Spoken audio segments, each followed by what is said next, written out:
Girl Nation is live once again. It's me, Desi C. My god, my hair is an absolute disaster today. Fantastic. Hello. Hello, people. Who is all in the chat so far?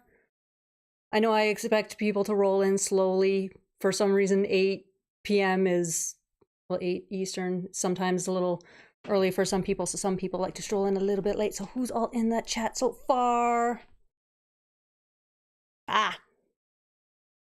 This is what happens when you try and tucker out the cats. The hair just becomes an absolute bloody disaster. Ooh. Fix my mic. All right. Oh, don't tell me some people are being shy. Come on, guys. It's fine. Just little old me. Yay, Simon! Hi! Hi, Truck. Hi, No Springs. Anyone watching since 95? Technically, yes. 94, 95? I mean, not actively, but yeah. Hi, Diego!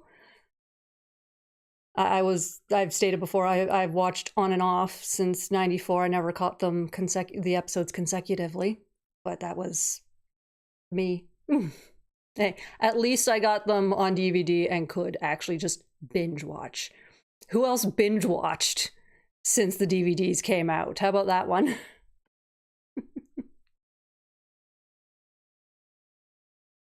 Oh, I hope everyone's evenings so far are going... I'm going to say evenings because I know majority of you are probably East Coast, Eastern time. But yeah, how's everyone's evenings so far? Mine's been, whew, just trying to tucker out the kitten again before starting this. And of course, you know, no, it wasn't going to work. He actually got bored of me. He didn't get tuckered out. He got bored of me. Kittens, what are you gonna do? All right. A few more people strolling in. Boom, boom, boom. And I hope we'll start with the news. Not much news again, Gargoyles wise. Unfortunately, you know, it's not a very big franchise that Disney is focusing on. They're being nice to us, but it's not huge right now. But I hope everyone picked up their copy of the little golden book. This is the cutest little thing. I actually, when I went... So, funny thing about my copy of this is, so I was running errands. So it came out the 12th. I was running errands on the 11th. And the way I like to run errands, I don't know if anyone else is like this, is I kind of wait until like one specific part of town has a bunch of things that I need to get done, because it's at least a 20-minute, 30 drive. So I would rather wait till there's a bunch of things I have to do, then go into that part of town and then, you know, whatever. So that Monday, running around town, and the bookstore that I pre-ordered this was in that area of town. So ran my errands, whatever. And just, I'm like literally 5 minutes away from home. My phone buzzes. And I quickly look at it because I've got, I don't know Calgary very well yet, unfortunately. I moved out here right before COVID hit. So those years of learning where everything is was cut short. But I always have my phone in its holder for directions and stuff. So a little ding came up and it was a notification from the bookstore. Hey, by the way, your book's ready to be picked up. I'm just like, really? I was in that area 15 minutes ago. I could have had this a day before everybody else. And it irks me that I didn't. The first time I could have had something first before everyone else. I picked it up on the Tuesday and blah, blah, blah. But this is the cutest little thing I don't remember the little golden books being this long. In all honesty, I like... Maybe, again, I haven't picked up one of these in years, but it seemed really long for such a tiny little kid's book. I don't know about anybody else. Oh, I regularly binge the DVDs, don't have Goliath Chronicles. Simon, you do not need the Goliath Chronicles. I'm going to say nah, no one needs the Goliath Chronicles. And I'll be honest, I think they're on YouTube. If you do a little searching, I get it. Some people, it's like, look, it is technically, it is the 3rd season. It was aired, blah, blah, blah. I get all that. Excuse me, itchy nose. I get all that, but I'd rather people not spend their money on that. It's honestly not worth your dollar, in my mind. I know I'm very harsh on season 3 on the Goliath Chronicles. I get it. Search YouTube. At one point, the entire series, seasons 1, 2, and 3, were on YouTube. I don't know if they all are anymore. I'm talking, this was like 10 years ago. But they're probably, Goliath Chronicles is still floating probably around YouTube. I wouldn't be surprised. There is another website that I tend to use to find episodes of stuff where I need screenshots. I can't recall the name of the website. My nose is so itchy today. Sorry. If I remember the name of the website, I'll let you guys. I don't know how vast there. Oh, I think it's Daily Motion. I believe it's Daily Motion. I don't know how far back, because it's just people posting up videos. I have found some older stuff, but not Goliath Chronicles old, so I don't know there. I recorded the episodes on VHS, and with that, I could see them in the real order. That was probably the best way to do it, Diego, honestly. Even on Disney Plus, I think a few of them are out of order.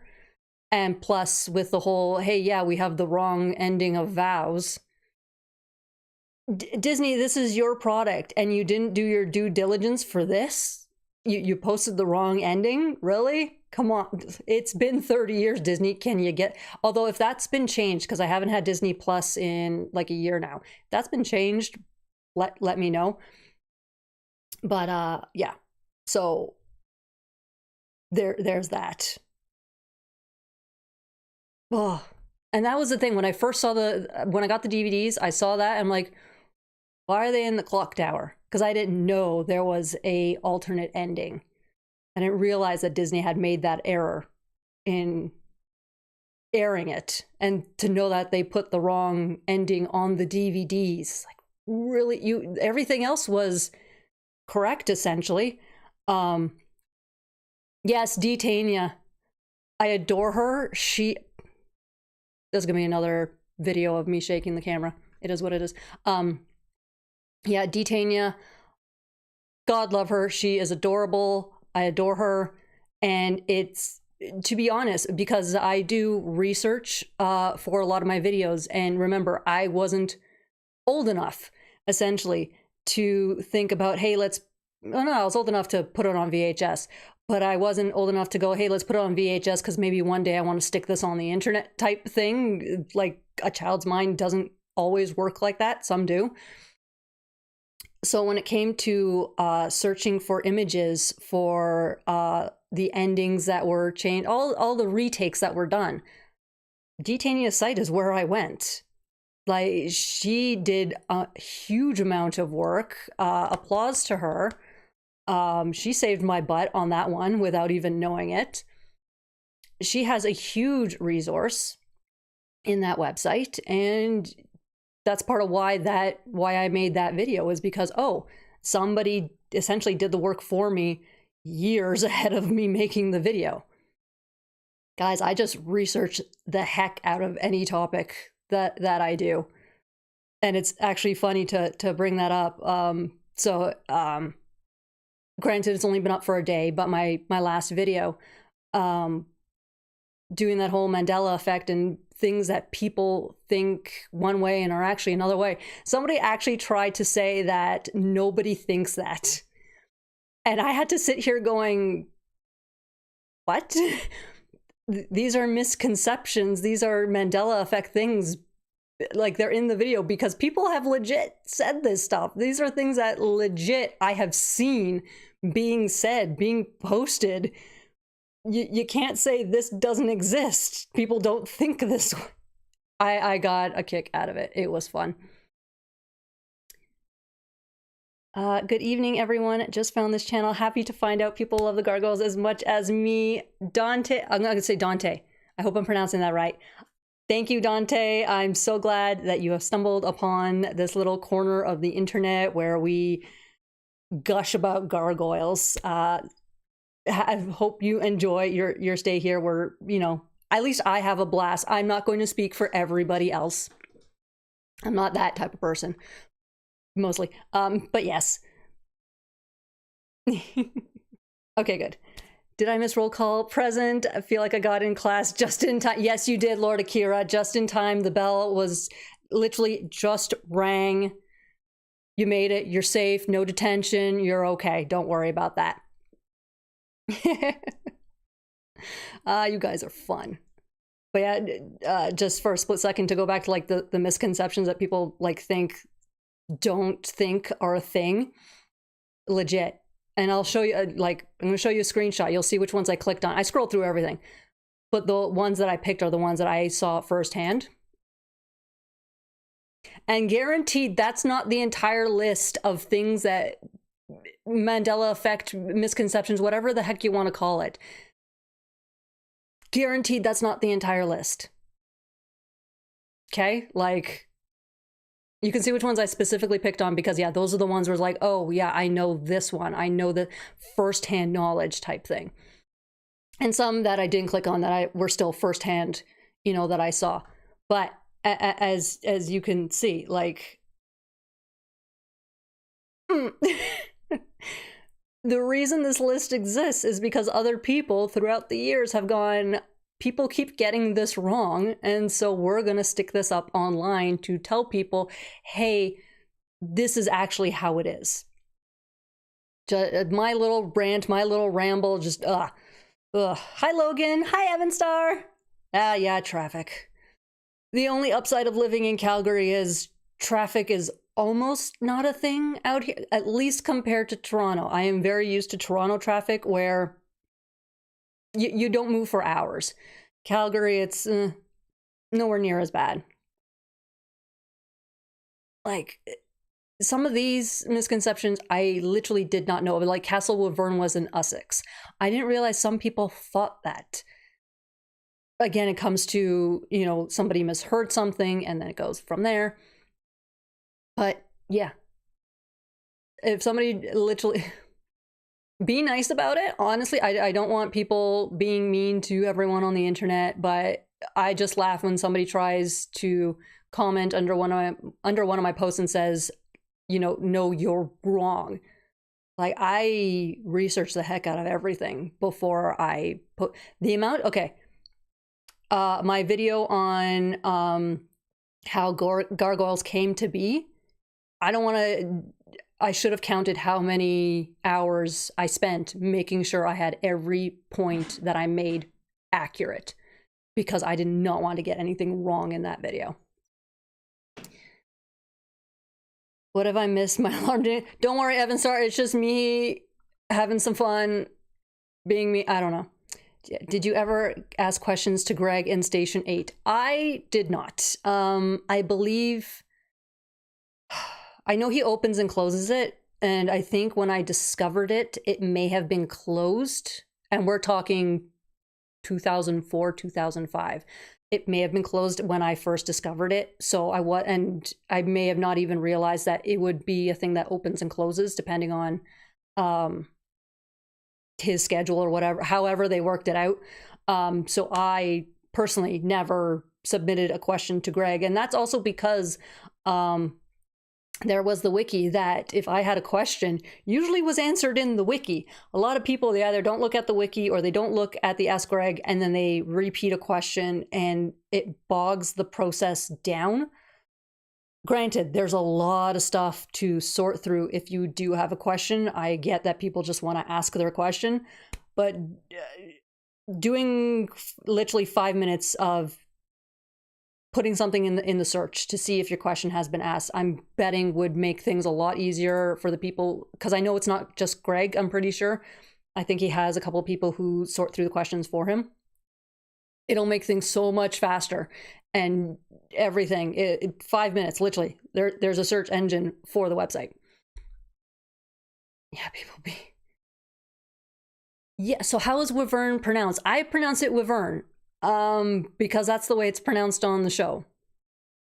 So I'm going to assume that I want to say that's the accurate one, but again, depending on the language that you heard it, hence why Elisa sometimes pronounced Eliza. But I think it's Wyvern. Yeah, Wyvern, but that sounds weird to me. It could also be a regional thing, like see, and here's the thing. And this is a really funny thing that I learned when I was in college, because I did a smidgen of radio. And I did a lot of work classes in when it comes to radio ads. Because again, it's somebody writes the script for an ad and then it goes to whomever, and then it sits in front of whomever is going to do the voice work for that radio ad. And if you want something pronounced a certain way, you actually have to, like if something is just, you want the letters read out individually, you have to put like dashes so that the actor knows, you know, you read each individual letter. If it needs to be pronounced a certain way, you need to put the pronunciation in. So if it actually is pronounced Wyvern, then whoever was writing the scripts, they wrote it out as Wyvern, and people went with the way it looks. So it looks like Wyvern, because usually the Y's in the English language, you know, that sort of thing. So I don't know who is correct or incorrect in the pronunciation of Wyvern. Everyone in the show pronounces it Wyvern. Maybe it's a dialect thing with Greg. I don't know.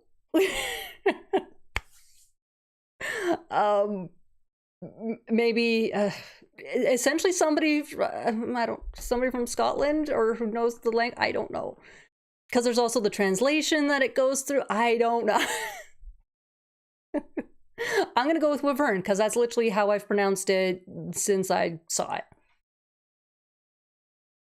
If I'm wrong, somebody who's correct in this pronunciation, Wyvern or Wyvern? I get the Y throws the Wyvern.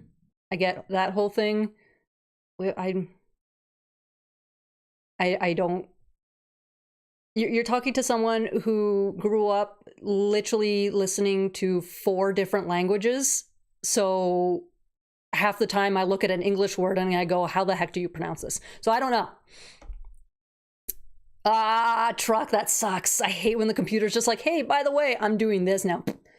Literally, I check my computer before I have to do a live stream to see if, does it need an update, so that it doesn't suddenly in the middle of the live stream go, no, we're shutting down now. Yay, Lisa! Hi! You made it! Somebody call Keith. If anyone knows, it would be Goliath. Yeah, see, I'm just going to go with the show version. It could be incorrect, but at the same time, the German version where they pronounce Eliza is not incorrect. It's the German pronunciation. So, next Gargoyles meetup, we'll ask Greg. No, we should put that, if the Ask Greg is open, and I think it currently is, somebody go ask him, how do you pronounce this? Somebody shoot another. So do you speak other languages? Barely.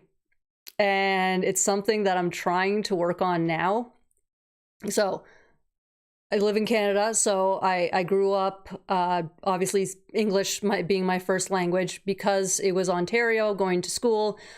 French was the language that we were taught in school, and then at home, because I am the child of immigrants, there was Italian and Spanish being spoken in the home. So it's a mess up here in languages. I constantly mix up Italian and Spanish because they are too bloody similar for my brain, and I never got fluent in either one. Although if somebody speaks to me in either one of the languages, I'm okay in understanding it. It's really weird how I understand it. But yeah, no, I'm trying to work on my fluency, because even my mother is like, what are you doing? I'm like, you didn't teach it to me growing up. I just picked up what I heard. How's this but yeah, I'm trying to pick it up. It doesn't help when I have the other one. Yeah, it's just I imagine Yay, Lisa! I pronounced your name right. Point for me. I imagine Greg giving a smart pants. How about you watch and find out response? See, that's the thing. I want to see how he responds. Hi, fella.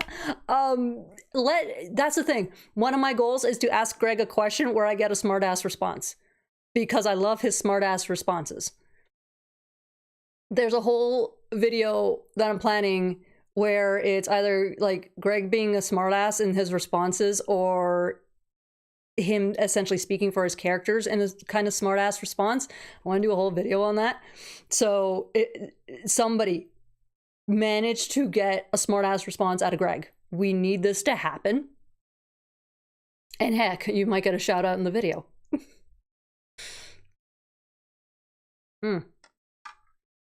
I didn't realize already how much I've been talking, and it's just been 20 minutes. My goodness.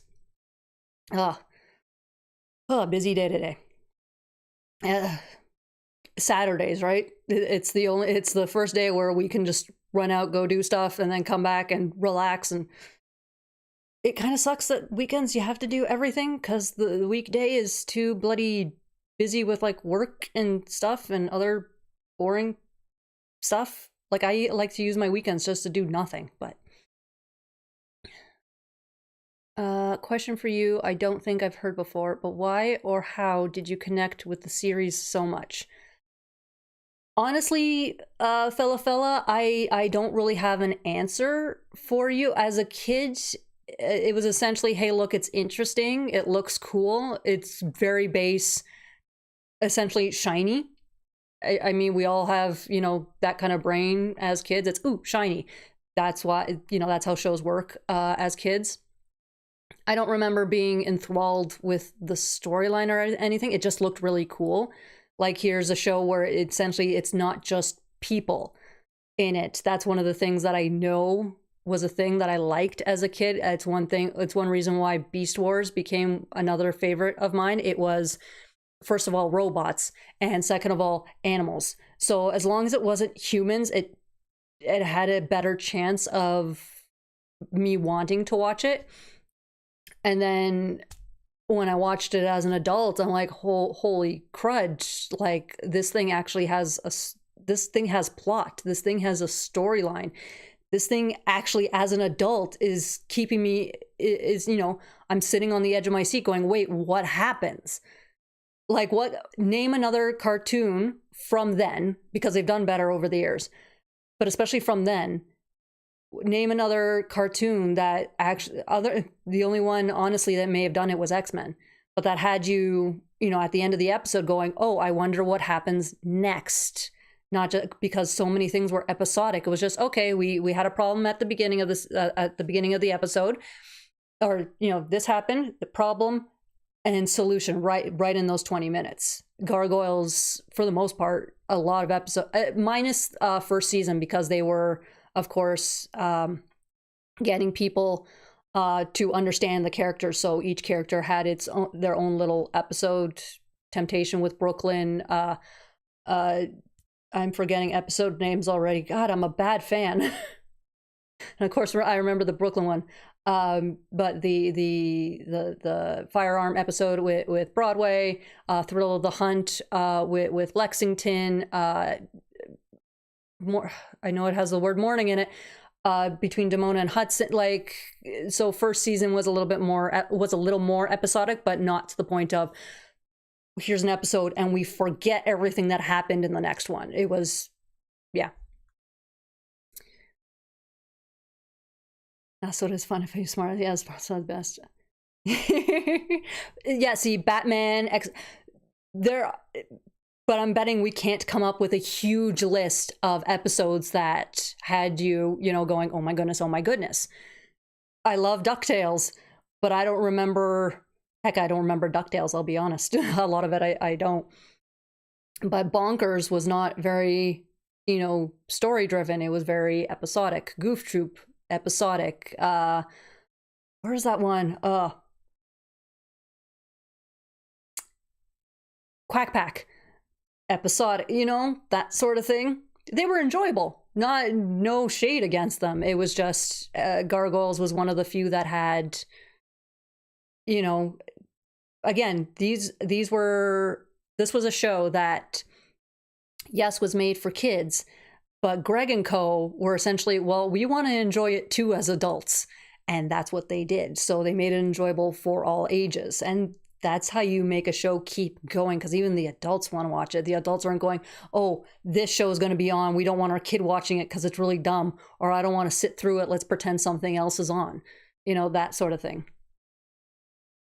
I was an adult when it first aired, and I remember thinking, this is for kids. See?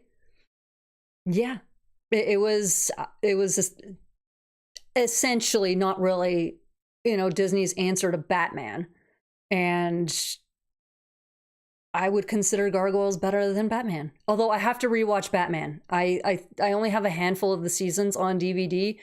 I need to finish collecting to watch it. But that's the thing. Years ago, when I first got my hands on the DVDs, so again, we're talking like 10 years ago, I did get my hands on a few seasons of Batman, and I started watching it. And I went, oh my God, this is so very episodic. I'm not, like, granted, it does develop as the show continues, but in the beginning, it is very episodic. As a kid, I loved whenever shows featured non-human characters, so I relate. It's so fun seeing something more wild. As an adult, I became more interested in how psychological stories go. See? That's the thing. I love shows where they really play up on the psychology thing. I am as dumb as a rock. Most of it will go over my head. I don't care. I will admit that. A lot of that stuff goes over my head, but I enjoy it. I like, even if it's a thing of, well, how could you not get it? They, you know, did this in the beginning, because I'm just enjoying the story. I'm not trying to figure stuff out as they're playing along. I am learning stuff as the character is learning stuff. I don't care if I'm the last one to understand what the heck was going on. I'm just here for the story. I don't care. If I can figure it out in the beginning, then actually I will like what's going on less. Because, like, if me of all people could figure it out this early on, you done messed up. I really wish I could use the actual word I wanted to, but you done messed up if I can figure it out too early. I don't want to figure it out early. I don't know about anybody else, but I like when it's drawn out. I like when it takes me forever to figure it out. To be fair, most cartoons were just toy commercials. Legit, that's what Transformers is. G1, Generation 1, the 80s, that is legit. We have these toys. We need to... They are glorified toy commercials. That is literally what Transformers is. You ask anybody who worked on Transformers, that is legit what they're going to tell you. I have asked. Legit, that will be their answer. So the fact that and again, even with Gargoyles, toy sales did drive the show. I did the whole thing of the helicopter that Kenner really, really wanted to make. So Greg found a way to stick it in the show, and then Kenner went, we didn't make a helicopter. And Greg's just like, but I gave you the helicopter in the show. What are you doing?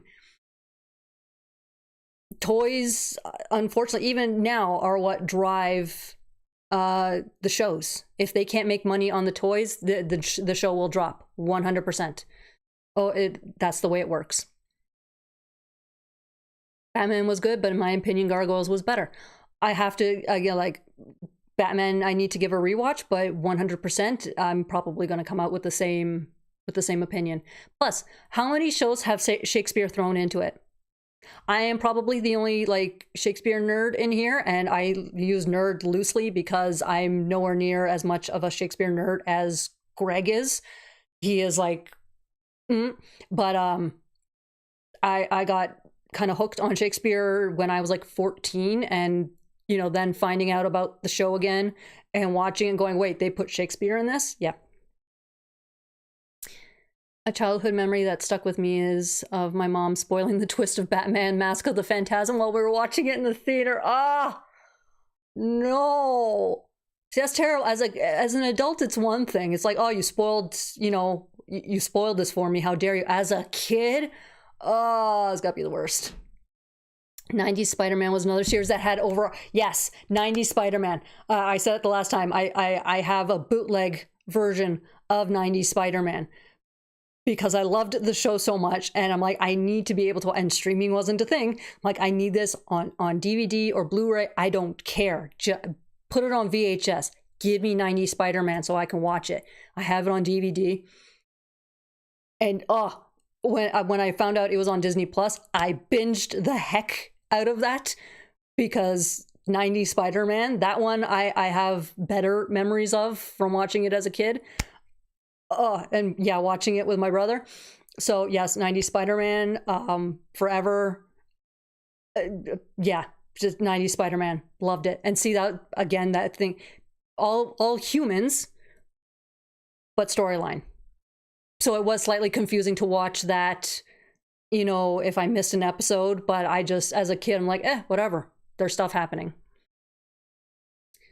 But at the time in Canada, did you have some anime runs, Lacey? No, I didn't know anime was a thing until I hit, honestly,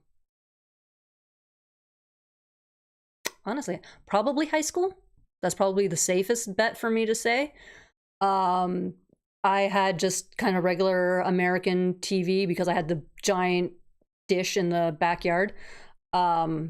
So Fox, Disney, if we managed to pick up Disney, I don't think we actually did. But just those regular ones, anime was not on my radar at all until, yeah, probably late high school. Max the Mighty. That one sounds familiar. I have to look it up. It sounds very familiar, though. Remember when I was a kid, I watched a show and determined from the first episode. Sorry, I have the switch to my lights right there. It's right in front of the chat. And determined from the first episode if I would like it or not. Yeah, is that serial with a continuity and I mean episodic? Nah. For me, it was cartoon. You know, I'm going to watch a cartoon. If my brother's watching it, I'm going to sit there and watch it with him. Because again, with the age difference that we had when he was in kindergarten, obviously he would have half days. So he'd be watching TV by the time I got home. So whatever he kind of flipped it on, I'd watch with him and kind of went from there. So if he didn't like it, I didn't watch it. He kind of had control. It doesn't matter that he was the younger sibling. He had control of the remote.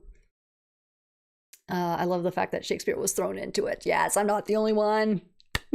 I know I'm not the only one, but Evan Starr, it's kind of nice to see that other people saying, yes, I'm glad that Shakespeare was thrown into it. I'm not the only nerd.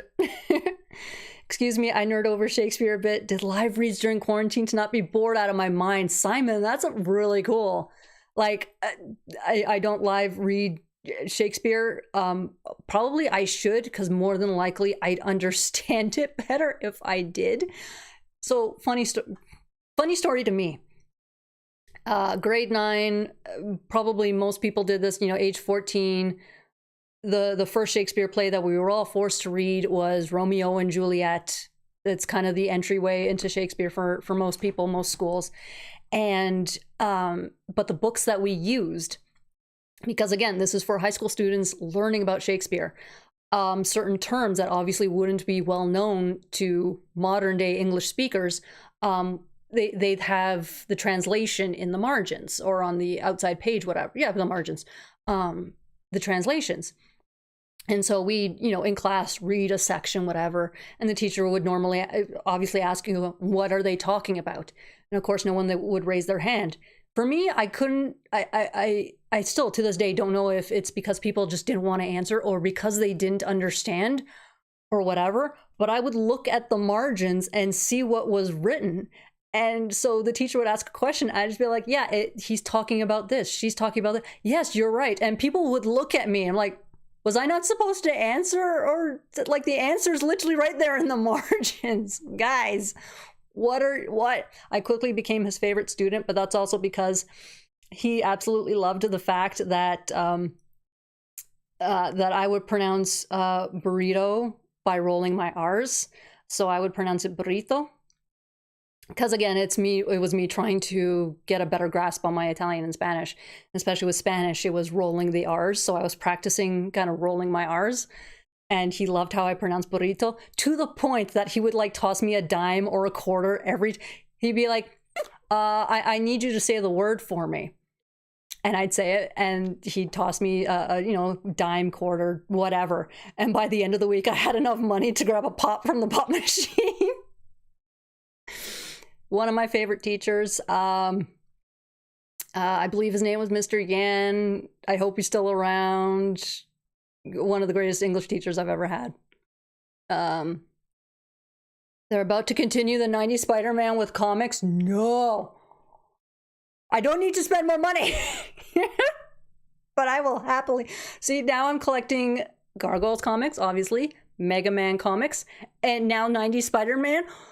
What are these comic people doing to me? But you know what? If it brings back the show in some way, again, childhood, maybe this is the thing what they're doing, because DuckTales obviously was a success. And I don't know. I'm pretty sure there wasn't a comic between the original DuckTales and the reboot.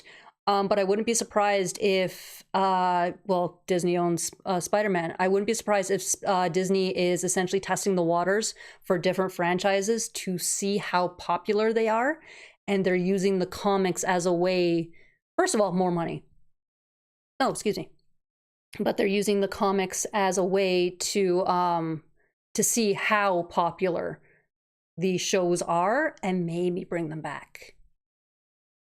That just popped in my head, so.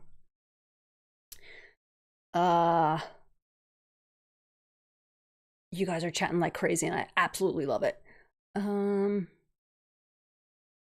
We had Sailor Moon and Dragon Ball. Saint Seiya was never popular here. Sailor Moon, sorry. No, yeah, oh my god. See, some of these shows are so just, I don't see them one way or another. Yeah, Sailor Moon. I remember Sailor Moon as a kid.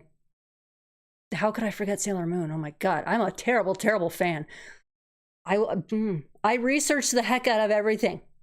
And again, it's my memory of, unless somebody actually says the actual words, the memory won't click. Yeah, Sailor Moon. I used to have a notebook, Sailor Moon on the cover. Loved that thing. That happened to 2002 He-Man toys. Sales dropped and show got canceled, see? Also, He-Man, oh, they could do so much. No, no, it's not He-Man that I was thinking of. Thundercats.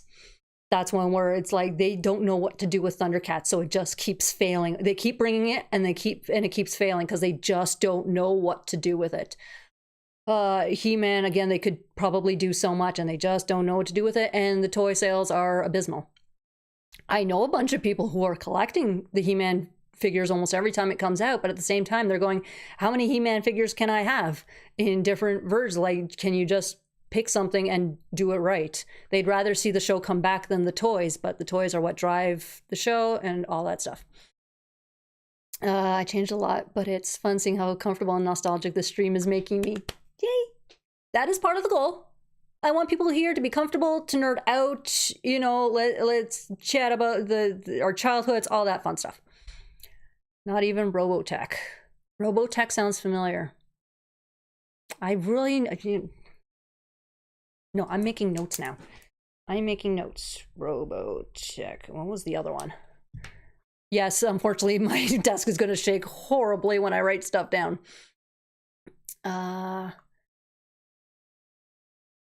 Exo Squad. I'm literally writing this down because I want to look these up. Because I need to remember, you know, if this was a thing I used to watch and stuff like that. I watched a lot of anime growing up because the French channels would import all the French dubs. It was just cartoons to me. I didn't realize it was anime until high school.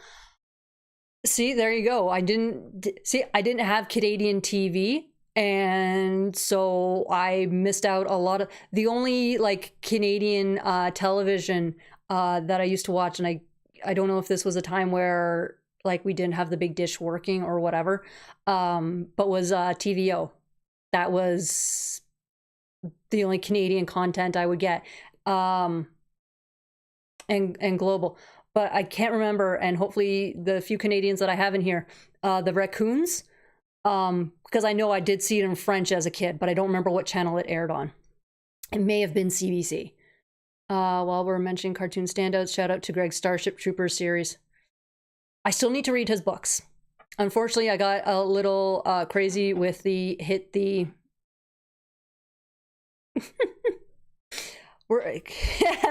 somebody has decided to make a guest appearance. There's Kuma. But I got a little crazy with the library hitting, you know, put on hold and whatever, because there's a line of books that I want to read, but I do have Greg's books that I really need to, you know, read now that I have both of them. Kuma. Kuma. He is chewing on an electrical cord. So apologies for the distraction. Nerds! Yes, yes, we are all nerds. Getting a comic so Dynamite is really amazing. Woo! Okay, I'm getting lost. Hi, Eric! You finally made it. We can donate. I don't have super chats yet, Eric, unfortunately. That's why I have the little tip thing there. It's somewhere in the chat box. But I'm working on getting to super chats and YouTube membership and stuff. Because, yeah, super chats I know are much easier. So, if anything, guys, get all your friends. Literally, even if they don't like Gargoyles, tell them, oh, you know, here's the link to the live stream. Just put it on the background. Put it on mute. I don't care. But tell your friends, get the runtime going. Because the more hours I get, the sooner I can get super chats. And I would love, because I know it's easier than the tips. Even the tips just sounds weird. I don't like it, but it's the only thing that they had through Streamlabs and everything instead of super chats. So, hi, Sean. I see you. Can't sneak in. Kuma. He is trying to destroy everything here. There's my little black puma. Tuxedo mask. I know. I love the goofiest disguise ever. But Superman's is a pair of glasses and a different hairstyle, so. X-Men 97 is a continuation of 90s X-Men, so maybe 90s Spidey. Fingers crossed. Again, they left it on a cliffhanger, so I really hope something happens with 90s Spider-Man. Spider-Man. Ugh. Thundercats only failed because the toys didn't sell well, but the show was amazing, as well as the reboot. Ah! I'm so far behind on the chat that it's Gundam Wing. Now, as an adult, I've seen a couple episodes of Gundam Wing. Honestly, the first time I got into Gundam Wing, it's literally the model kits. I saw them like, oh, these are so cool. That's how I found I would rather build the kits than I didn't care about the show. But I'm like, I just want to build the big giant robots. Honestly, whichever companies. The biggest one I know right now is Blokies. And I know they have they do Pokemon, they do Transformers, they're doing a bunch of them. If they could do for Gargoyles, heck, oh my god, I would pimp the stuff out of that like so bloody hard. Loki's, hello. MOTU has crossover with all the brands, TMNT, Transformers, Thundercats, and so on. Yep. Samurai Pizza Cats! Yes! I do remember that as a kid. I don't remember really anything about what was in the episodes, but I do remember Samurai Pizza Cats. Since we are getting a Gargoyles Fantastic Four crossover, what other crossovers would you like to see? Okay, so we're getting Gargoyles Fantastic Four. We're getting Gargoyles Darkwing Duck. I want to see Gargoyles Teenage Mutant Ninja Turtles. That one I think would be amazing. Ah! And here's Kuma. Because he is bothering me at the bottom of the chair. He doesn't really want to be on camera. He just wants to be a distraction. Thundercats is the only cartoon that had an episode that made me cry as an adult. That episode with the little leaf like people. It's even aw. I honestly I didn't watch Thundercats as a kid, but I am happy to go back and actually, you know, find that one. Yes, it was Raccoons on CBC. I think it was, considering it was also in French, and given Canadian TV, CBC seems the most likely to have aired it. For a minute there, I thought you called me Kuma. I'm American, but the good kind, because I grew up on Canadian TV as a poor. That's American. How do you say you can't do that on television? That's how. Favorite comedy, horror, and romance in your favorite shows? Oh. Okay, I'm gonna hold on that question. So many of the VAs from Beast Wars are in Gundam Wing, and it's not. It's kind of on purpose, almost in a sense. A lot of dubbing is done in Vancouver, and because then the Beast Wars VAs were living in Vancouver because they recorded Beast Wars in Vancouver, including also Reboot. So a lot of the VAs there are also Reboot and Beast Wars share a lot of the same VAs too. So yeah, a lot of dubbing is done in Vancouver. So if you look at Gundam Wing is one of them, Transformers, Energon, Armada, and Cybertron, you'll see a lot of the Beast Wars characters in there too, or VAs in there too, because that's where the dubbing's done. The big one anyway. Favorite comedy, horror, and romance in your favorite shows? Oh, fella, that's a big ass question. Horror, I don't even think I have a favorite horror. Because honestly, horror, like every time I watch something that has horror something, I don't like it. It's almost like they didn't do it right in my mind. I know it's done well, it's just not right in my head. So horror is not, I can't think of anything. Favorite comedy, are we talking just anything, or? Because a lot of my comedy, unsurprisingly, it's mostly sitcoms.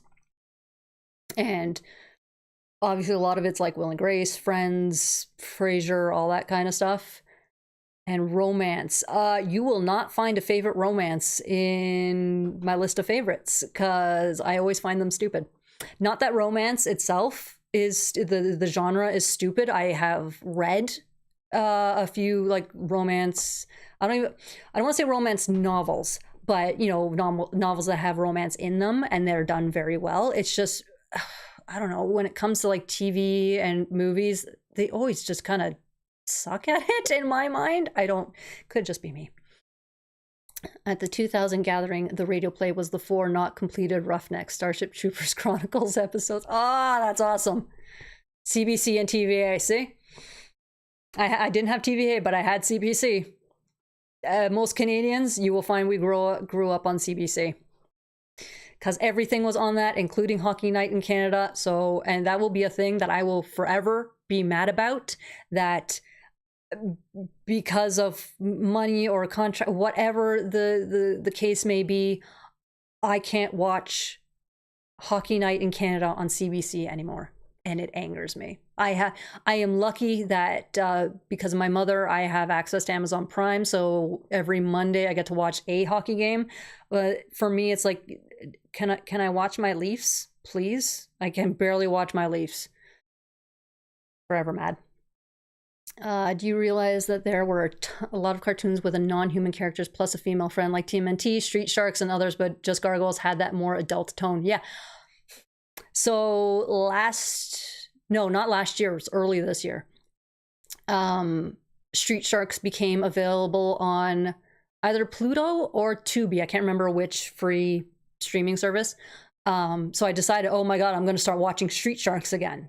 Because that, again, was childhood. I think I fell asleep by the 3rd episode. It is very much a product of its time. It is so bad now. I'm going to try to finish the series. I haven't picked it up since like February. It's so bad, but yeah. Oh, it non-human character as a kid, and again, shiny, whatever. Yeah, I loved Street Sharks as a kid. Now not so much. My view on, yeah, I'm really picky. The only one, the only one that I've seen done decently well is Swamp Thing that they did a few years ago. I think, but I haven't finished watching it. I think I have like 3 or 4 episodes left. I remember it was whatever streaming service it's on, it was free trial for a week, and I chose the wrong week to subscribe for the free trial because I went to Windsor Comic Con that same week, so I lost time.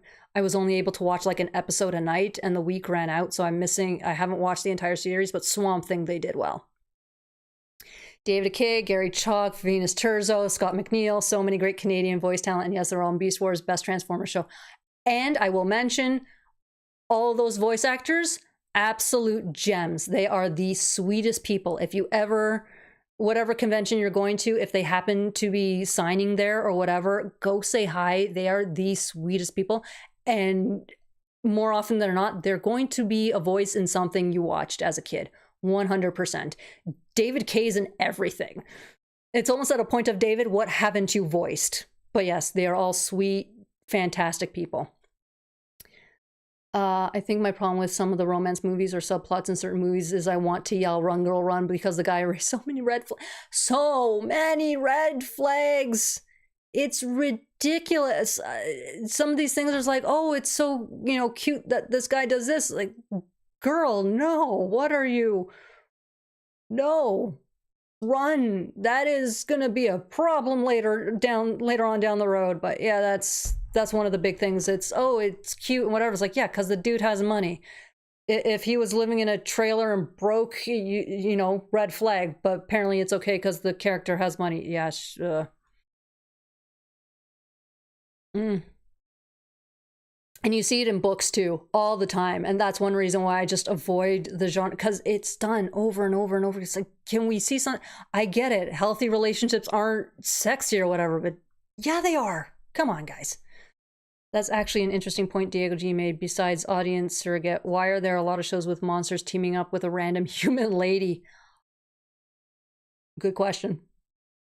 I think it's the easiest way to do a thing where it's they need a human counterpart. They always do. And if it's a male dominated show, they're going to stick one woman in there, and that woman will usually be the monster's link to the world.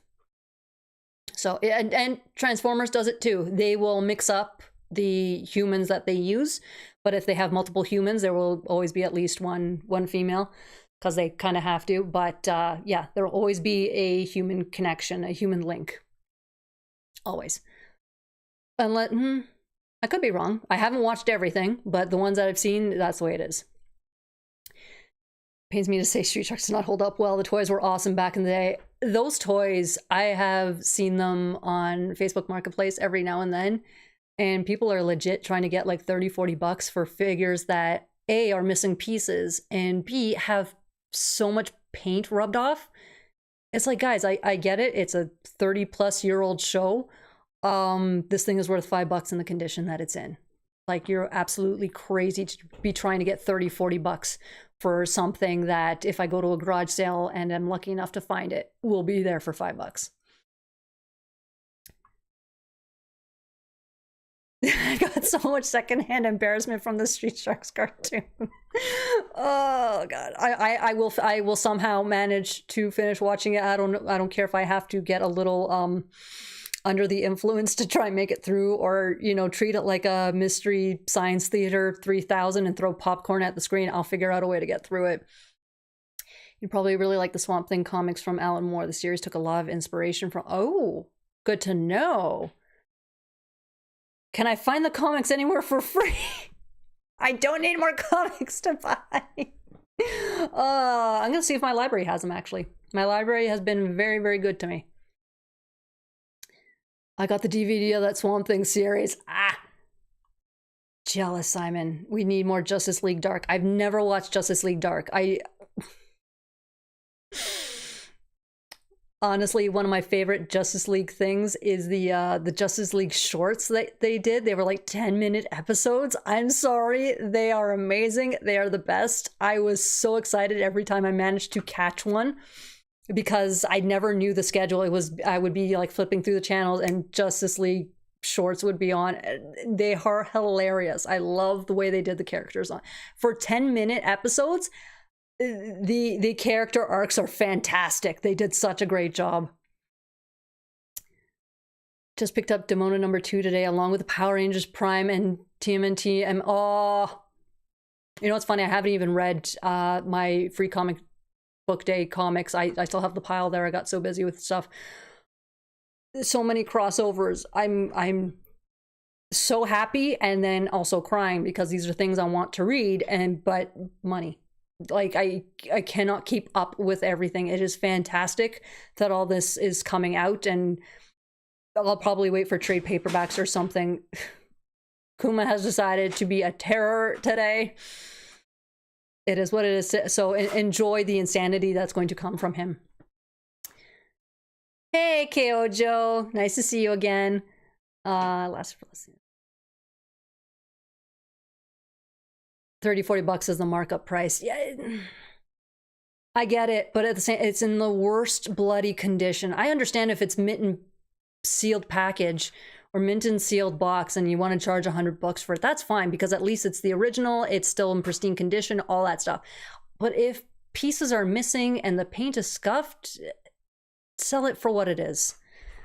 For me personally, if I had something like that, you know, and I was trying to, as long as I managed to get a replacement for it, be like, look, let me get $5 for this, and that $5 will go for a newer, you know, more pristine figure.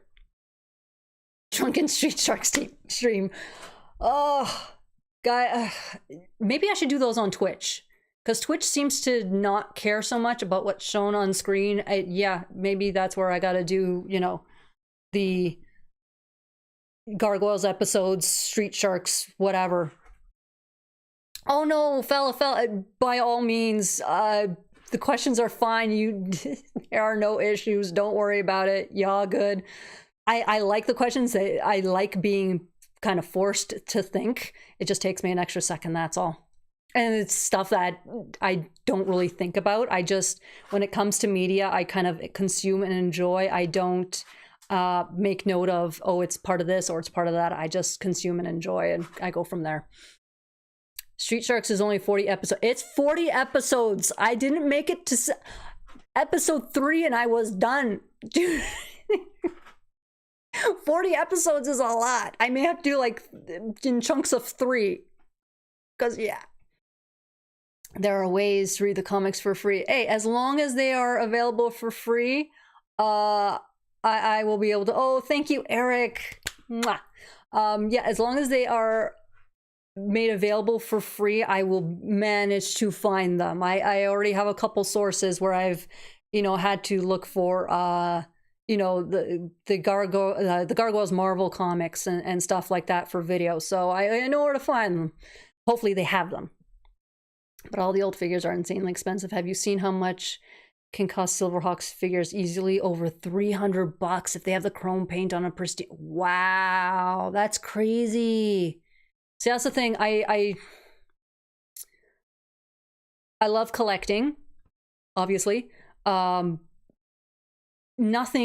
on the shelves behind me was bought when I was a kid, when it was first out. This is all, you know, through, you know, secondhand markets and whatever.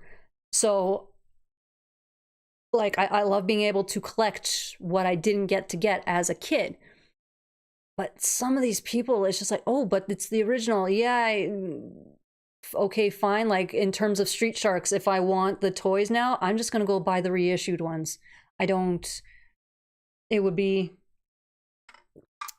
great to get the originals. Like, that's fine. Especially, it's like, because that's the thing of, I had the originals. I would like the originals again because childhood. But if the figure is literally the exact same, and it's just, hey, it's new and packaged type thing, because now it's a reissue, I'll take the reissue. It's fine. They're doing that with Transformers. Now, you think I'm going to go hunt down a G1, you know, Optimus Prime or whatever? No, that thing goes for stupid money. I'll just go buy a reissue. And plus, they've done better with the joints and everything by this time. So, reissues, bring it on. Yeah, money. That thing I don't have, KO Joe. Somebody help me win the lottery. Get something. I'm going to send you a link for free comics on Discord so you can avoid... Ooh, Lisa. We're lawbreakers over here. It's what we do. You have a gargoyle beast of your own tearing things up. Yes, I do. Currently, he is just staring at the floor. I'm guessing there's probably like a bug or something, but literally just right off camera, right around like there, like right off camera. He is just sitting, staring at the floor. I don't know. There's nothing moving. It could be a speck of dirt that he's staring at. He very much has orange cat energy. I don't think he has the brain cell at the moment. Somebody else, some other cat has the brain cell at this moment. How has an hour gone by already? I don't know. You guys have been great with the questions and the comments. See, if I make the error in the video, it's because it's a legit bloody but you guys have been so great with the comments this time around. I'm having an absolute blast. Of course, the third one seems to be the best live stream so far. But third time's a charm. Whatever. But like keep it coming. Just keep it coming. And I can 100% we're gonna do this for another hour. We are gonna keep going for another hour. But I do need to rehydrate.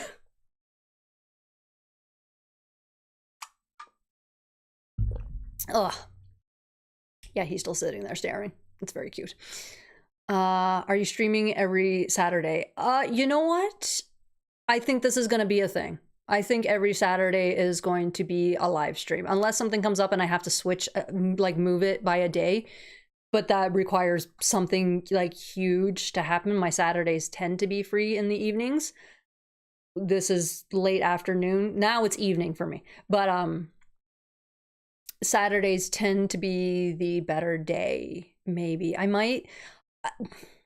Do you guys prefer Saturdays or Fridays? Fridays are still good for me. It's just the only thing with Fridays for me is that currently I still like uploading a video on a Friday, so that for whatever topic I managed to come up with for the week.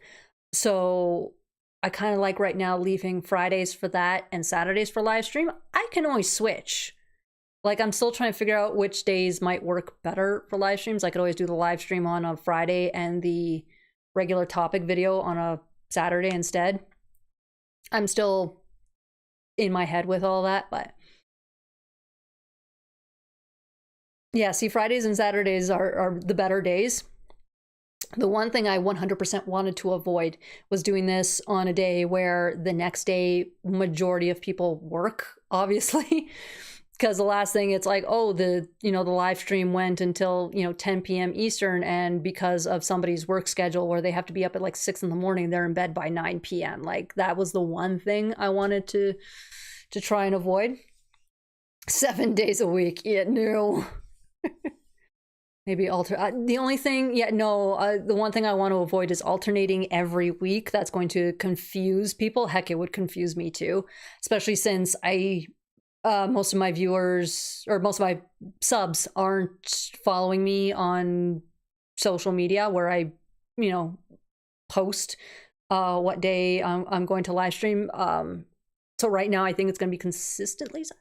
I don't know. I don't know. I'll figure stuff out. Because, yeah, it's just that Fridays and Saturdays are always usually the best days. My concern with doing a live stream on Fridays is just because, again, it's a work day for people. And not that they have to usually work the next day, but Fridays, if you're already working all day and you have to, if you have kids, I got to cook for the family, you got to do this. Like, your day's already stretched out and everything. And so by the time like 8 p.m., in this case for Eastern, rolls around, it's kind of like you're dead tired. You just kind of want to sit on the couch and do nothing. Granted, you could watch a live stream while sitting on the couch and doing nothing, but it's that, so I think Saturdays might be the better day. See, I work night, so I missed your streams on Friday. See, I can't do that to Truck. I can't. So do you have more potato gargoyles? I think the potato gargoyles are going to be a thing. See, Saturdays. It was honestly just going to be Potato Goliath at first when I did it. And then this week when I was just kind of, sitting watching TV, I'm like, you know what? I'm going to do a Potato Demona. And so I think I think the potato gargoyles are going to be a thing, at least for the rest of the main clan. I'm going to finish off the clan. After that, I don't know. I might repeat gargoyles, or I may just go through the cast. I don't, as my drawing skills are not the best, obviously. You can tell by Potato Goliath and Demona, but I will do what I can. Some I may avoid just because of the complexity of the thing is, for me, trying to take this beautifully designed character and dumbing it down to a potato is where my brain goes, what are you doing? So the more detailed the character, probably the less likely I'm going to do it. It's also how it translates once I put in potato form. So we'll see. I'm only off Sundays. My weekend just starting. See? Brooklyn. Oh God. Honestly, Evan Star, I am not looking forward to doing the Brooklyn potato because, first of all, obviously you kind of have to keep the beak. I could do the little mouth, but it doesn't. I have to do a beak. I have to draw a beak. And I don't know how I'm gonna. Potato Brooklyn, maybe one of the last, not one of the last overall, but one of the ones I push off for like the end of the clan. I don't know. Broadway and Lex should be easy-ish.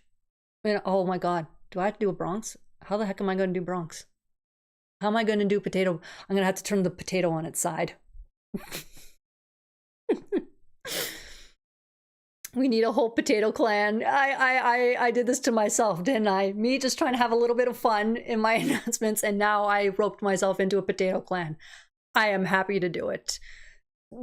At least they don't take me too much time, like 2 hours, give or take, depending on, like when I did Potato Goliath, like an idiot, I forgot to do his hair, so I had to go back and do it. Demona, the hardest part was trying to figure out where to put the black around her crown and her hair and stuff. If we're not working towards Potato Xanatos, then what are we even doing? I guess, yeah. There's going to be a Potato Xanatos. I'll have to figure something out to make it look like Xanatos, because really the only defining features once he's been potatoed that come to mind are the ponytail and the goatee. And maybe that's it. I don't know. Because I'm not really going to draw clothes on these guys. As you can see, Potato Goliath and Demona are technically naked. They've been naked. As long as the slow clap processor makes it in there. Somebody take your potato and 3D print the accessories like a Mr. Potato Head. You know what's funny? Truck? Because I go to a lot of the little like craft shows out here in Calgary. I have met a couple that they 3D print stuff, usually Pokemon and stuff, but they're getting better with their 3D prints. And like we've gotten to the point of obviously I recognize them, but they've begun remembering me because I always stop by their booth and say hi, and I pick up something because it's the cutest little Pokemon keychains. And yeah, maybe I'll talk to them about commissioning some Potato Head pieces. Like, obviously, it's going to be a thing of you have to buy each individual color because, you know, they are their own type thing. Goliath's purple. It's the only one you could probably switch that with is Angela type thing. But we'll do all the little accessories that the NECA figures are coming out with. We'll repeat all those so they can hold. Oh no, that means I gotta give them hands. I'm not gonna start drawing hands. No, I have a hard enough time with the wings. How are they gonna hold the accessories? I have the Optimus Prime and Grimlock, Mr. Oh, I didn't know there was a Grimlock. I knew there was an Optimus Prime. I didn't know there was a Grimlock. Oh no. Oh no, I need this. I need Grimlock Potato Head. I need Grimlock Potato. I have Grimlock Blokey. I can see Brooklyn maybe being a fan of the Portal games. Yeah, probably. Potato No Car Nightmare Incarnate. He technically already is Potato. What else am I gonna do to him? Like, no car. Just I'll figure something. Maybe. They came in a 2-pack. Not mine. Mine was Solo Optimus. That makes me mad. I'm so mad I missed out on Grimlock Potato. Great, now I gotta search eBay. Thanks, Lisa.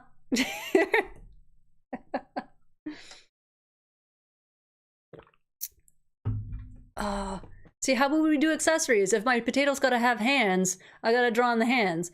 And as anyone knows, hands are the worst things to start drawing. How are we gonna give them accessories that they can like hold and stuff? Like, I guess I gotta print out hands. And are you gonna make me start drawing hands? I don't want to draw hands. Don't make me draw hands. Oh.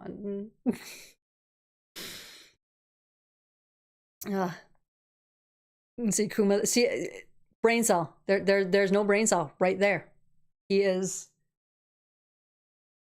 It might be a bug. It might be a little clump of dirt. I don't know at this point. It's not moving every time I turn my head to look. But yeah, that's him hunting something on the floor with no brain cell at the moment.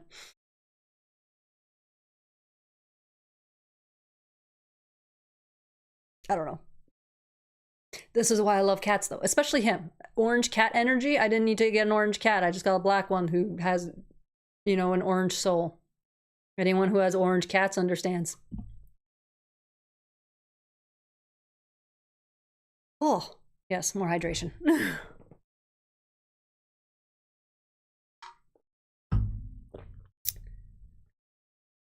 See, now I'm just thinking of the potatoes.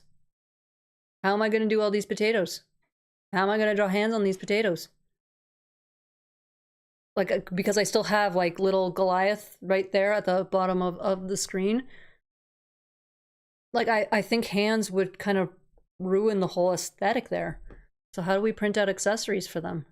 Unless it's accessories where you can, like, instead of things that they can hold, accessories that they can wear. So we'll print out like the loincloths and all that, and maybe like hats and stuff. And obviously the hair would be detachable, so you can give them different hairstyles. There, that's how we're gonna do it. Do you still have NECA Goliath sitting on his ladder? Yes, I do. Yes, I do. He's a little hard to reach right now. Let's see if I can, because I don't want to mess up. They're all sitting up there. Yeah, this camera is, no word of a lie. I will have it in its position for recording and stuff, leave it alone for a couple days, come back, and somehow it's moved. No one's in this area ever but me, and somehow the camera manages to move. I don't know. Oberon and Titania potato. Don't worry, Evan Star. Everyone's gonna get potatoed. Everyone will be potatoed. I'm just, some of them are like no car. I'm just going, how do I potato a potato? Like, how do I, It's easy with Gargoyles because you just put the wings and the hairstyle, and that's kind of, they're very distinct in their looks. Same with Oberon and Titania, and is it Titania or Titania? Let's go with Titania. Puck, a lot of these characters are, you know, doi. I guess with like Elisa, I'd give her the red jacket or something. No sleeves because she has no arms. Because no one's getting arms. None of the potatoes are going to have arms. That's the whole point. They're just two potato. They're potato with accessories. I have ghosts. I probably do. I wouldn't be surprised. I hear a lot of tapping in my bathroom at night. Not sure if someone asked you this before, but what's your rarest Gargoyles merchandising? My rarest.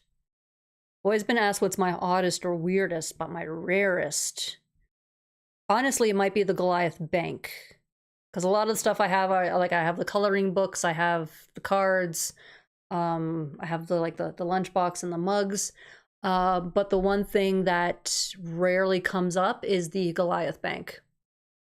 So I'm pretty sure that might be the rare. Although, to be honest, the board games, the old ones, those ones don't come up a lot if you're trying to buy them. So those might be the toys. Everyone got the toys as kids, so selling them now secondhand and whatever, that's common. Like I said, I have like a breakfast bowl from Gargoyles that you don't really see. The hardest thing that I'm still trying to get my hands on, I did have a chance to get it when I was buying a bunch of stuff from Christine Morgan. But because of her living in the States and needing to ship, I had to free it up. But she had the castle playset. It was the only time I've ever seen it for a really good price, and I had to say no to it because after she gave me the shipping quote, I was spending almost double just to ship it to me. So, and I wasn't gonna ask my girlfriend in the States to bring it up the next time she came to try. It's a big thing because also it would still be a thing that I would need to then put in my suitcase and bring it back out here. So it was the thing of I have to give this up. So I'm looking for a castle. If anyone ever finds one, please let me know so I can try and get my hands on it. But yeah, the bank is probably my rarest piece. Doesn't Gargoyles have video games? Yes, there is a Sega game for Gargoyles. I managed to get my hands on it about 5 or 6 years ago. I managed to get my hands on it. Very good video game store in Calgary. But I will admit, I kind of cheated with it. I started playing it regular. It was fine, but I had forgotten how difficult Sega games are, and it was annoying me to no end. For me, it's I want to finish the game. I will go through story, whatever, but Sega game, the older ones, either they don't have save points or it's not, the way the newer games are now. So I punched in the cheat code and I went through the game because I wanted to at least see how it was and everything. So I need to do another run through. But properly. I need to do a proper run through. Show us the bank. You guys want to see the bank? I think I showed him on the first stream, but if you weren't here, obviously you missed out. Yeah, so he was completely purple literally up until a few years ago, and then suddenly he kind of yellowed, which makes me very, very sad. There are ways to kind of remove the yellowing, but at the same time it might do damage to the figure itself, so this is the way he's gonna be. I know there's currently one up somewhere. I think it has less yellowing, but it's a stupid price and I don't feel like paying for it, especially when I own it already. But yeah, I love this thing. One of the first things I managed to pick up once I started collecting Gargoyles back in my early adulthood years. But yeah, love it. And it still works. I don't think I have the batteries in them. That's for the money. No, more than likely, because batteries tend to erode. And so obviously there's no batteries in there. Otherwise I'd hit the button for you guys. But yeah, maybe next live stream I'll remember to put in batteries and then I'll do that. One of the toy collector YouTubers that I follow had his Goliath hanging on the side of his castle gray skull. It looked really, that'd be so cool. Castle's a castle. It doesn't need to be the exact one, but trying to find a castle playset that doesn't look, too kiddish is the other thing. And the good ones are, even if you get the reissues, they're still really expensive. So I just haven't. And where am I gonna put it? That's the other thing. Like, I have, technically it would fit on the shelf up above there, but maybe. Yeah, truck, you get it. Like the shipping, anything on either side of the border. If you're trying to ship it across the border, it's a disaster. There's been a few times where it's like, oh, if I need to ship something to somebody in the States, I will literally bring it over the States myself and then ship it within the States with somebody else's address in case something gets lost or needs more postage, whatever. But that's literally what I do half the time. Like, I will bring it over to that side of the border first and then ship it, or hope they just come to the convention. They did a remaster of the Sega game, the one PC, Xbox 2. Yeah, I have it right there, which I have yet to play because I am behind on my video games. So behind. I'm behind on my books. I'm behind on my video games. I'm behind on everything. I just gave up on trying to catch up. I just go through everything. Because trying to catch up, I will never, ever, ever catch up at this point. Do you think Brooklyn is a goth metalhead? Probably. Probably. I could see it. Like, obviously he's not going to dress in that style because he first of all grew up in a time where, they essentially wore clothes to not, scare off the humans type thing. But yeah, I could see him 100% enjoying that type of music. Yeah, no, his facial expression is just odd. It should honestly be like a reaction sticker.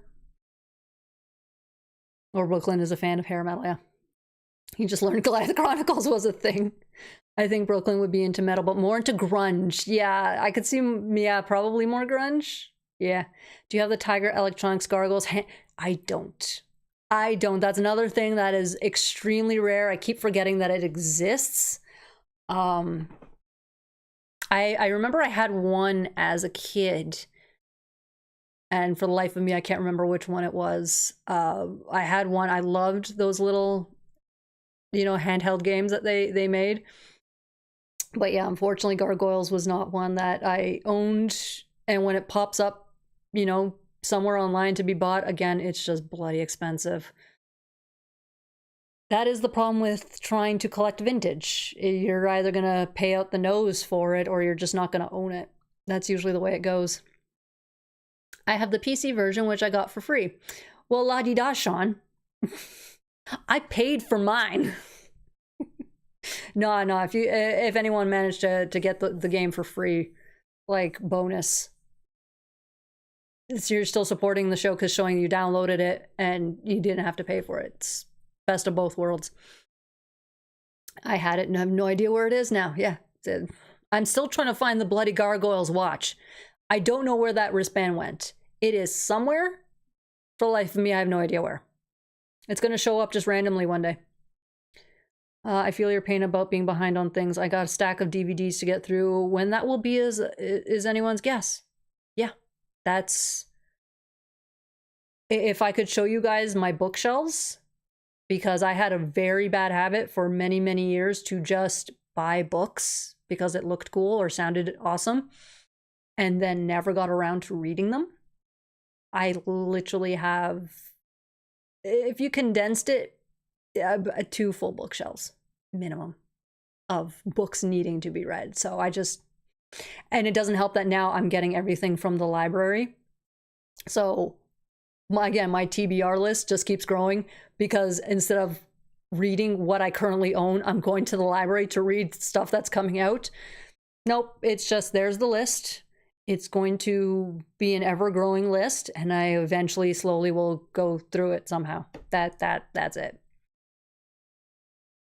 Yeah, see, it was free on Amazon Gaming for a short bit. I remember making the announcement that, hey, it's free.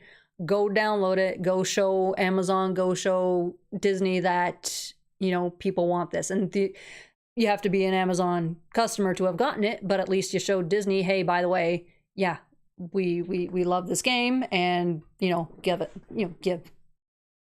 need another bookshelf, but I don't have space.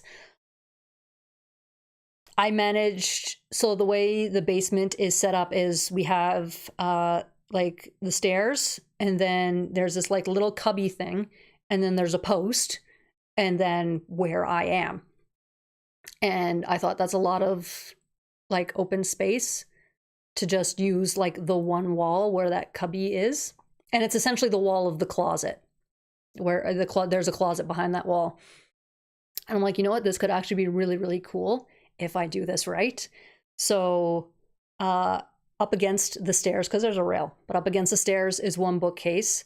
Up against the wall are, because the way I had it set up in my apartment, I just copied it. So I have one bookcase on its side. It's the IKEA ones.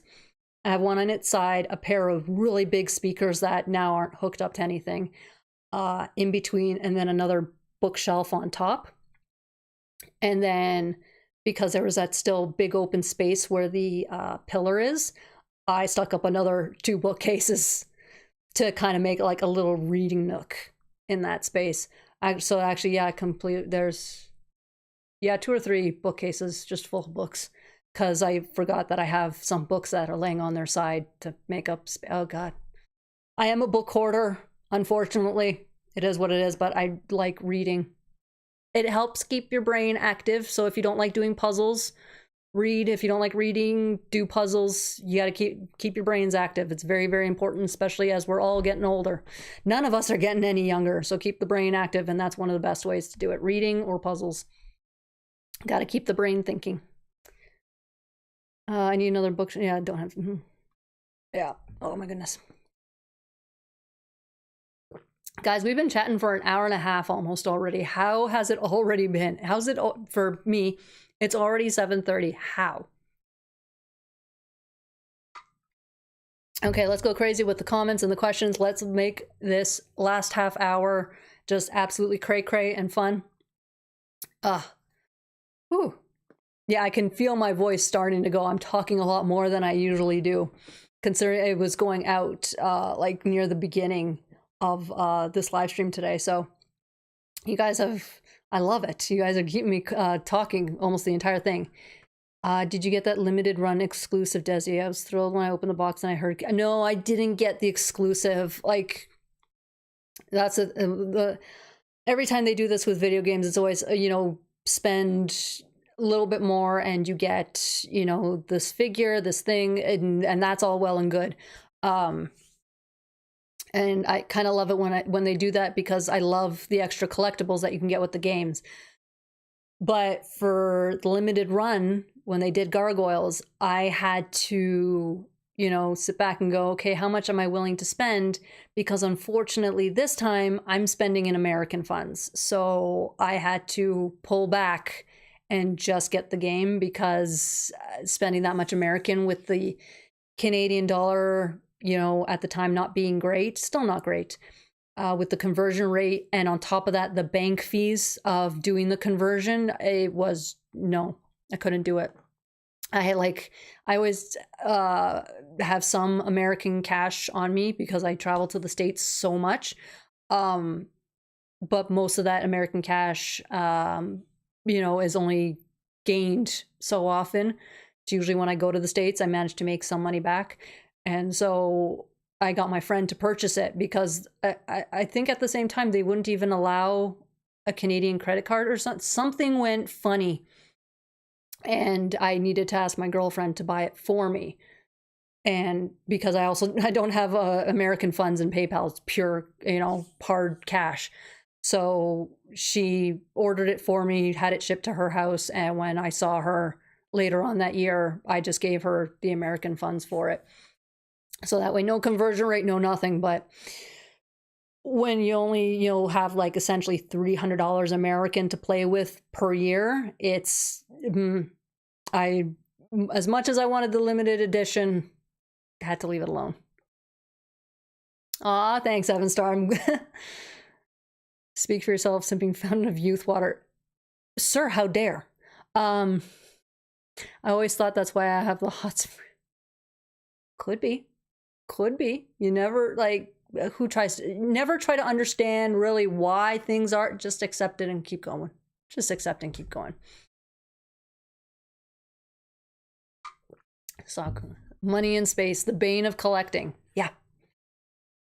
I had to move a bunch of stuff into a storage locker because we found out that the garage was full of mold. Like, there was a weird smell, you know, picked up heck, what's it called? See, brain don't want to work anymore. Dehumidifier for the garage, because it was getting a weird smell. Like, I'm like, this isn't normal. So I picked that up, stuck it in the garage, and it did a great job of pulling all the moisture out. Like, it was crazy the amount of moisture that was in there. But I'm like, it still has that weird smell. So, you know, hired a couple guys to come look at the garage, and the place was just full of mold. Luckily, none of my stuff was touched, because the drywall in the garage did a great job of holding it back. But I had to take everything out, and they had to tear apart the garage and clean the wood and everything. So all of my stuff, I still haven't even moved it back, because the guys still need to come back and at least put, you know, all the insulation back and stuff. So I'm not going across town to go get my stuff from storage and try and sort it. Like, it can wait. Last film I saw in theaters, and did you like it? See, I'm looking at the display pic you have, Eric. So you're probably gonna like the answer. Last movie I saw was Transformers 1, and I absolutely loved it. Transformers 1 did not get enough love. It did not get advertised properly. Paramount, Hasbro, they dropped the ball on Transformers 1.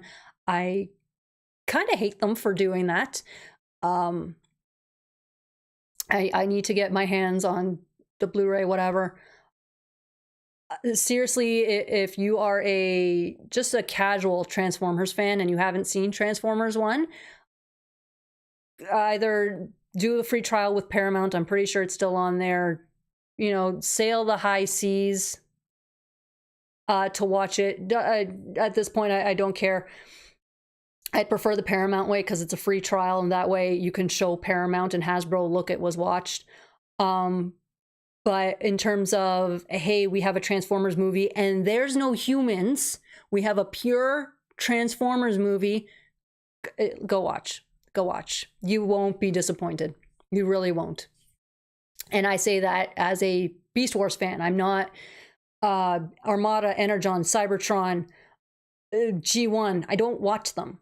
But this was a fantastic Transformers movie. Like, no qualms. I'll complain about the choice of voice actors just because I think they should go more in the direction of getting actual voice actors and not big screen movie actors to do the voices. But that's my own thing. That's a whole different thing. Moldy garage can be a collector's nightmare. Kyojo, at least it was the garage. So, and again, my stuff was in like not Tupperware. Was in plastic bins, so all my stuff was safe. And again, the drywall held back the mold.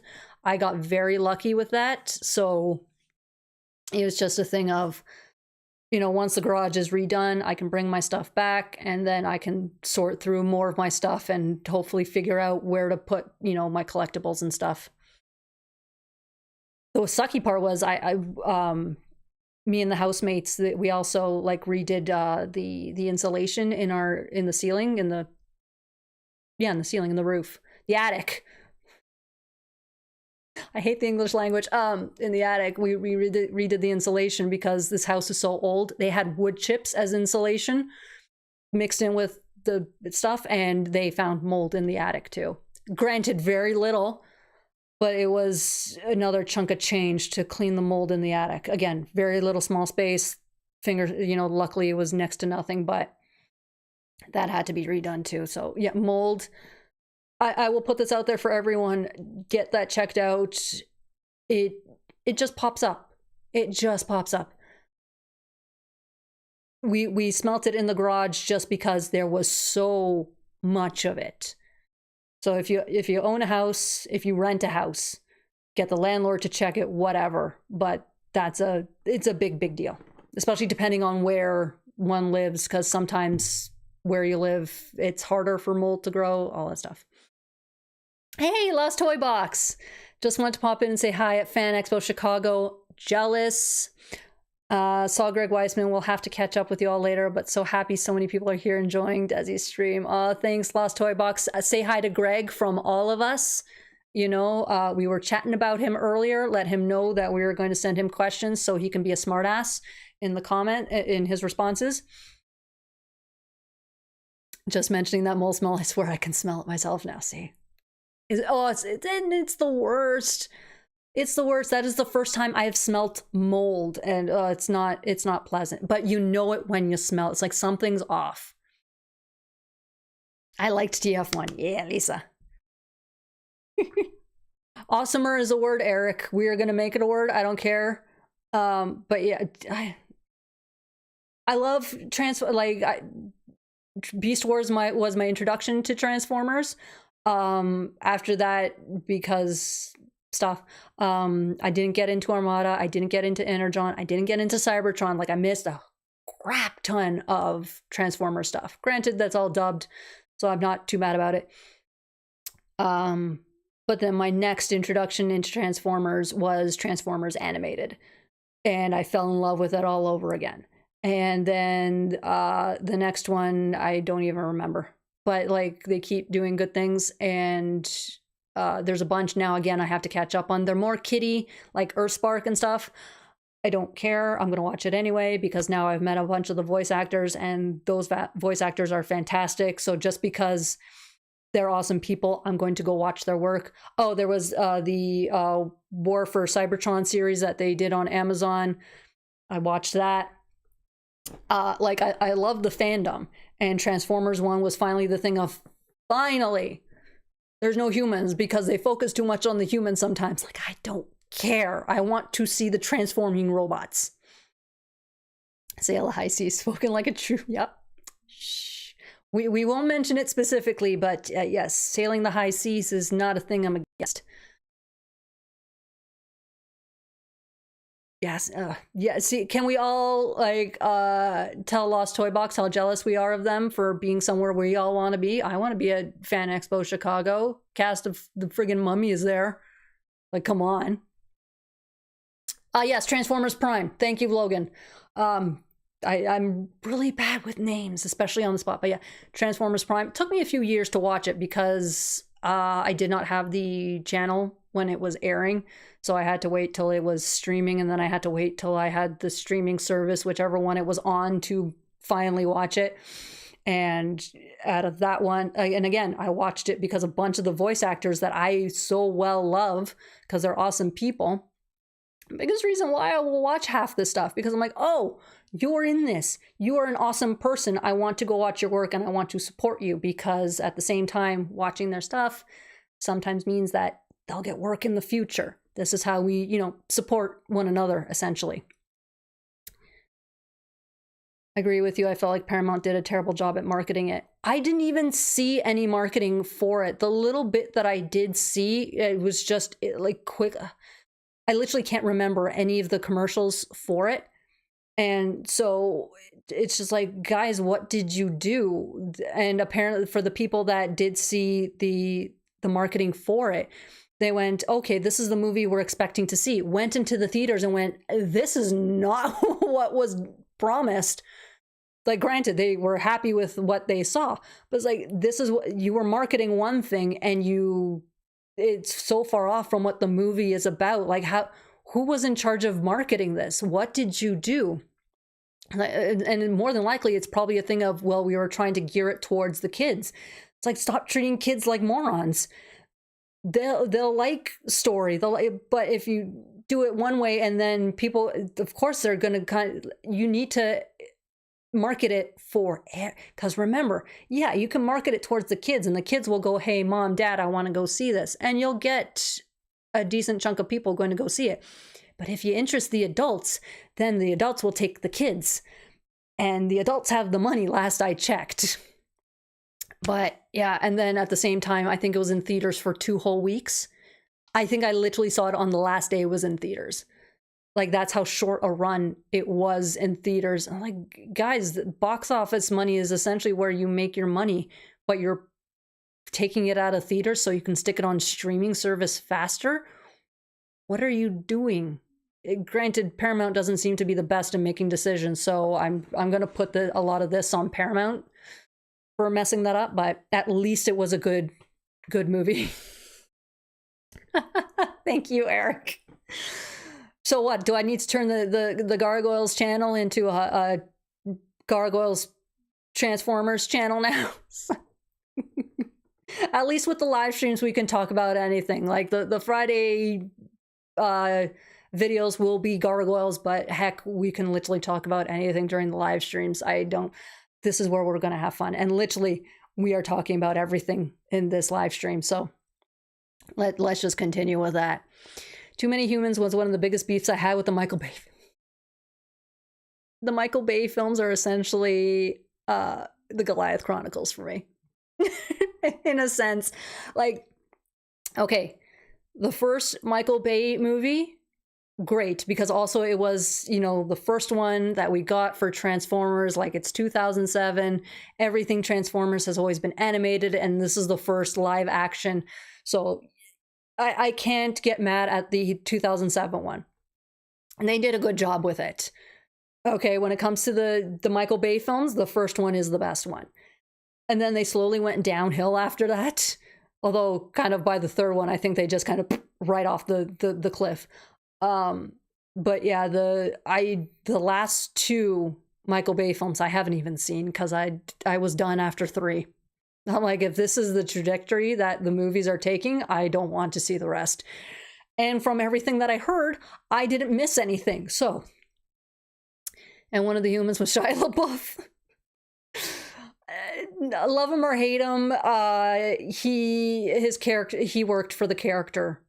So I will just say that I have no really an opinion on Shia LaBeouf, but for playing the character again in the first movie, you know what? Not a bad job. More robots, less Shia LaBeouf. The new Superman is really good in my opinion. Definitely worth the watch. I do want to see that. I do want to see. My Superman is Christopher Reeves. It like not that the other Supermans have done bad jobs, but my first Superman was Christopher Reeves, and I think his Superman is kind of the Superman. But I always give the new ones, you know, a chance. I just haven't gotten around to seeing the new Superman yet. Also because I hate going to the theater. The only reason I've lately been okay going to theaters, like Transformers 1, Deadpool 2, 3, sorry, Deadpool 3, or Deadpool and Wolverine, I should say. The only reason I've agreed to really go, although Transformers 1 I saw on my own, because I'm like, there's 2 weeks, I'm not waiting for people's schedules, I'm going on my own, I don't care. And plus I managed to have the day off, so it was like, oh, it's the middle of the day, that means everyone's at work and everyone's at school, there's going to be no one in the theater, I'm going. The only reason I was okay with going is because the theater near me has the recliners in them, so at least I get comfortable while I'm watching the movies. I can actually just lay back completely. Although I don't suggest doing that if you're the least bit tired, because you will start falling asleep during the movie. I came close in Deadpool versus Wolverine. Not that it was a boring movie. It was just I was tired. It was late. I think we went to like a 10 p.m. showing or something. I was done. Shia LaBeouf wasn't a problem yet back in 2007, 2011. See, but I don't pay attention to celebrities and what they do. I was like, okay, and I don't go watching stuff for on-screen stuff. I don't go looking for celebrities to go watch because, yeah, I just don't. When I saw the first Transformers movie, I was so disappointed with the robots. I wanted them to look like G1. Yeah, see, that was the other thing. And I remember the same thing being said when Transformers Animated was being promoted. It's like, what do you mean this is what our Optimus Prime looks like? What do you mean this is what, you know, our Bumblebee looks like? What have you done? What is with this art style? And then eventually everyone started loving it. So as much as, yeah, everyone wants to see the G1 robots, you know how weird that would look in a live action movie? Like, think about it. Just granted, they could have added more detail and whatever, but you just think it's like, I would love it. And more than likely someone's done it. If someone took like G1 Megatron, G1 Optimus Prime, and made them and drew them whatever computer help they need, not AI, but put them as what they would look like in a live action movie. I would love to see somebody do that, to go, oh, it could have looked amazing. What the heck? You know, the movie designs are fine. Just some of them, when you see them, it's like, this is what you did. Like, I remember, I don't think it was one of the Michael Bay films, although he still has a hand in all of them. I know it obviously was one of the live action ones, but what they did to Wheeljack. Again, some of their decisions are a little, what are you doing? If everything's on the table, I highly recommend the Twisted. Yes! Look, even if you haven't played the video game at any point in your life, Twisted Metal, I highly, highly recommend. I got myself a free trial of Paramount when I was out visiting family in Ontario. I binged it in one day. No word of a lie. I was up until I think 3 o'clock in the morning watching the entire series. I'm like, no, I don't want to stop. I want to watch this. The fact that they put such an amazing storyline to a video game that pretty much didn't have a storyline. The premise of the video games is, here's a bunch of people, they live in this, you know, dystopian world, whatever, and this guy holds a contest, and it's a fight to the death and whatever, and whoever wins gets a wish granted by this crazy guy who apparently has his like face burned and whatever stuff like that. That's the premise of the video games. And then they went, well, essentially you can't really do that yet for a show. You need to like introduce characters and whatever, world building, a thing so many shows don't do anymore, world building. And they did a fantastic job with Twisted Metal season 1. I am waiting till the end of the month until the series season 2 is completely finished, because I'm going to get another free trial of Paramount, and I'm just going to binge season 2. I'll probably binge both of them, one day of season 1, one day of season 2, just so guaranteed I will have forgotten something of season 1. But yeah, I highly recommend Twisted Metal. Like in Kanto, we don't talk about Bruno, we don't talk about... No, Rise of the Beast had Maximal, so I had to watch. Same, Eric. It's like, oh, they're finally bringing back, Beast, our Beasties, our Beast Wars. Different side of the border, Beasties, Beast Wars. They're finally bringing back, those guys. Disappointed in what came out, and I remember speaking to one of the voice actors from Rise of the Beasts, and he was a little bit worried. This was before the movie came out. He was a little bit worried about what people were saying, because a lot of people were saying, oh, it's not my Beast Wars, they're messing this up, they're messing that up. And I had to remind him, I was like, this is literally nothing new. It also depended on how much you were on the internet back in the 90s and whatever, which I wasn't. But as I was getting into the Transformers fandom, I saw a lot of truck not monkey and all this stuff, blah, blah, blah. So there's a lot of people who, I guess, initially hated Beast Wars when it first came out. I didn't see any of that, of course. But I had to remind him, when Beast Wars first came out, it was the same nonsense of, this isn't, my Optimus. What do you mean, Optimus Primal? This isn't my Megatron. What do you mean he's purple and not, and a dinosaur, blah, blah, blah. And a lot of the people saying that back then, it's like, but Beast Wars isn't meant for you. You're in your 20s, 30s. Like, Beast Wars is not meant for you. We are, again, aiming for the kids because we are selling toys. This is, again, not so much a glorified toy commercial, because Beast Wars had fantastic storylines, but this was being made for kids. So when they were doing the live action Beast Wars, which really wasn't, they focused again too much on Optimus Prime and all the other stuff before finally introducing the Beast figures. But when that was announced, again, it's like, oh, this isn't our Beast Wars. And it's like, guys, I understand that we grew up on Beast Wars, that this is our childhood, and you think, oh, they're messing up our childhood. It's not meant for us. They're going to be making toys. Do they know we're going to collect? Yeah. Do they know we have the money? Yeah. But they're gearing it towards it. If you had them, they're gearing this towards your kids. A little bit you, because yeah, it's the nostalgia factor, and we're trying to hit that home, which they could have done better.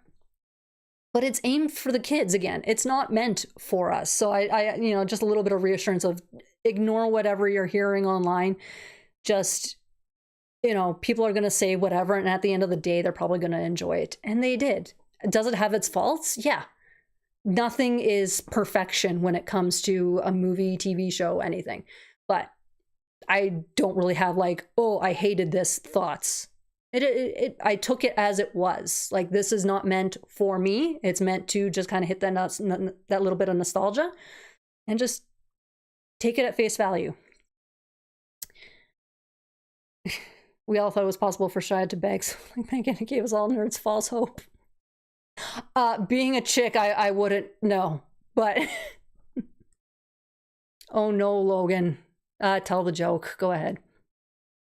Are you a fan of physical media like vinyls, Blu-rays, and stuff? I collect steelbooks, and I got Peter Cullen and Ron Perlman to sign my copy of Rise of the Beast. Dang, Eric.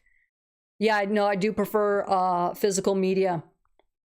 A, because you have something to sign, but also because I've noticed too much with the streaming services. You'll be, watching a thing or whatever, and then one day the streaming service decides, hey, we're not going to show this to you anymore, and bye-bye.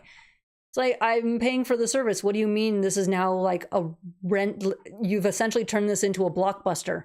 I'm renting these things. No, I'm paying you for like whole other thing.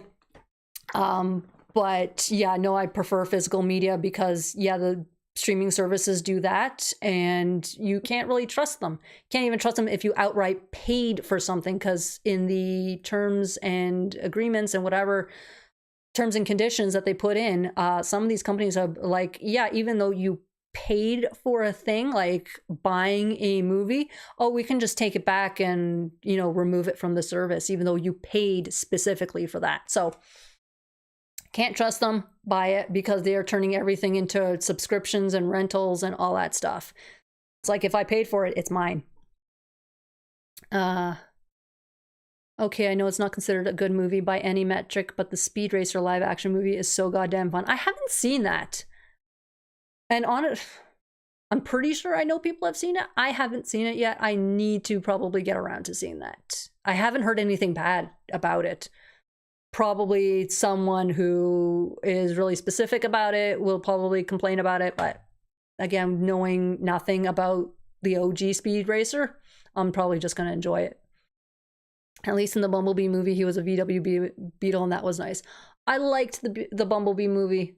I really liked it. A lot of people are like, well, you know, after the 5 minutes of Cybertron in the beginning, that was it. We were done. It's like, enjoy the movie. It's a fun little thing. And it's I have a little figure about this big of Bumblebee. It's apparently from the Bumblebee movie. For me, it's like, did they really change Bumblebee after all these years? Sure. But he's adorable because he's this big. The truck nut monkey people take their cartoons way too seriously. You have no idea.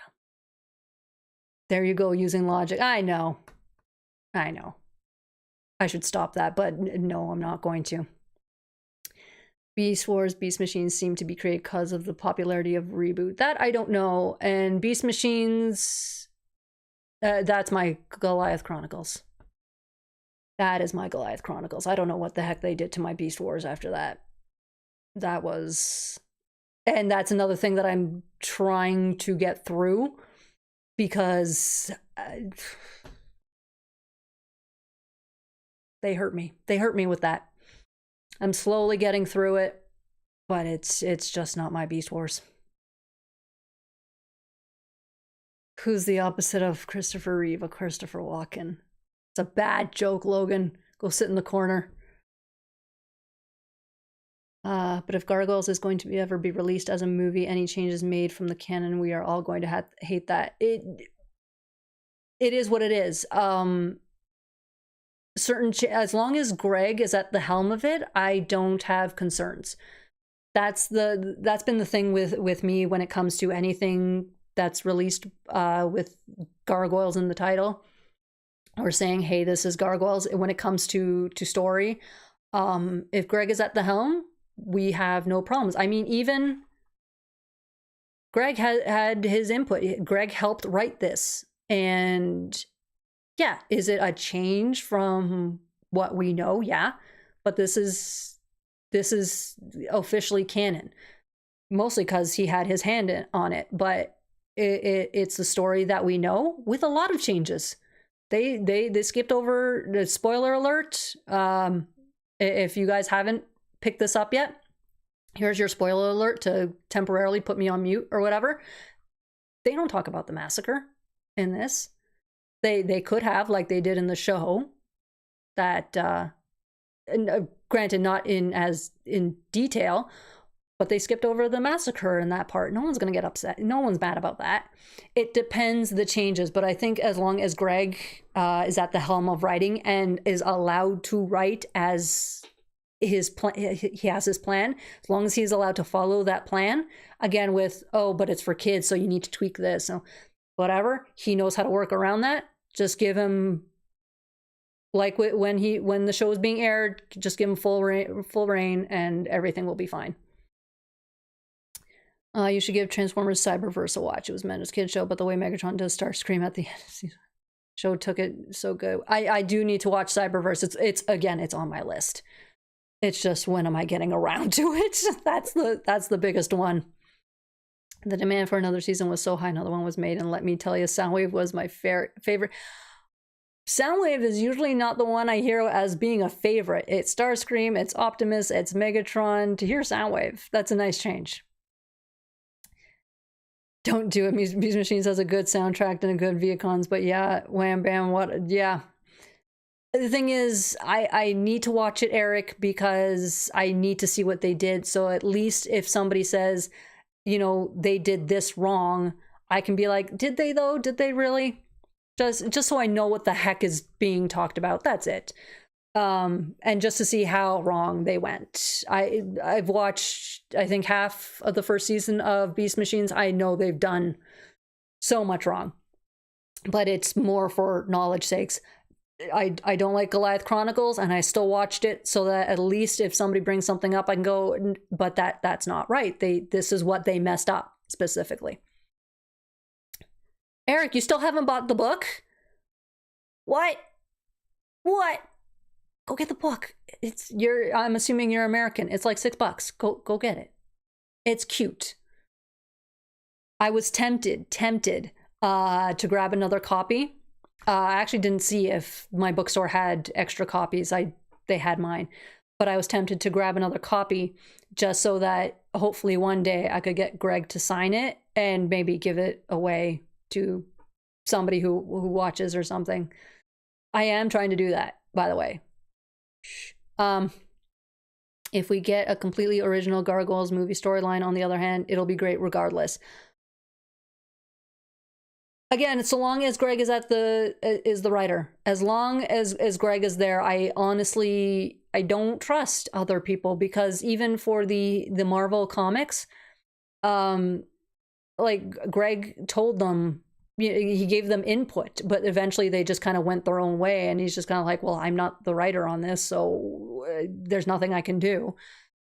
They took pieces of what he said, because obviously it did follow some of what had been aired in the show, but I don't trust other people, especially because he knows what he wants to do, and other people may be more influenced by, you know, the company that's funding it or whatever, whereas Greg's gonna go, but this is the story, whereas other people go, oh, you want me to do the more popular thing. I trust Greg more. Sorry. Greg, or whomever he gives the Gargoyles Bible to eventually, because unfortunately he is not immortal. So as a fan of the Tarzan books, I found Disney's version to be a rapid departure from the books, but taken as its own thing. It's my favorite Disney film. I never read the Tarzan books. I know they're a thing. I just never read them, I don't think. And guaranteed this is going to be a thing of somebody's going to show me one of the original Tarzan books and it's going to click the memory. But nothing comes to mind right now. Shame on you, Eric. Just shame. Shame. How do you not go pick this up? Like how? Like, go get it. Go on like penguinbooks.com. You don't even need to go hunting for it. You will find somebody who is selling it or something. Whew. The voice is going. I don't know if you guys can hear it, but I can feel it. Okay, 2 minutes. 2 minutes. Lightning round? Quick lightning round. Let's do these 2 minutes really, really fast. Because, oh my God, these 2 hours have flown by. You guys have been awesome during this live stream. So happy. Yes, the plushes. Only the Goliath has made it. He is currently sitting in a box upstairs. I keep forgetting he's in there. I never came across the Demona, so I never picked her up, but I do have the Goliath. But I only have the Goliath without the Bronx. Oh, excuse me. Too much air. Yeah, I have the solo Goliath, the first Goliath that came out, essentially. Live streaming cosplay when? How about we hold that off for Halloween? I am happy to cosplay for Halloween for sure. Or maybe I'll do an actual costume for Halloween and then do a cosplay on another day. I don't know. I will do it though. What day? I don't know when. Haven't decided on that. The only problem, because the one I have fully ready to go is Fox, and dear gods, it takes forever to do that fox eye. It's a good chunk of time. Maybe now that I'm better at holding makeup tools, it might be easier. Are you going to get the new statues? Honestly, Diego, only if I can afford them. I would love to get the statues, especially the Mondo ones, because they are animation accurate, and we haven't seen anything like in person, but from the pictures that they showed at San Diego, I would absolutely love to get my hands on them. I have a feeling they're going to be out of my price range. I would probably have to win the lottery to get any of those. And if I'm going to get one, honestly, it's going to be Brooklyn. I would save up my money for a Brooklyn. 100%.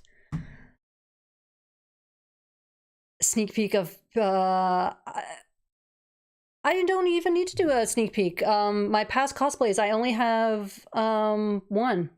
And I'll do a quick search for it, because we're over the 2 minutes, but I will quickly search for it.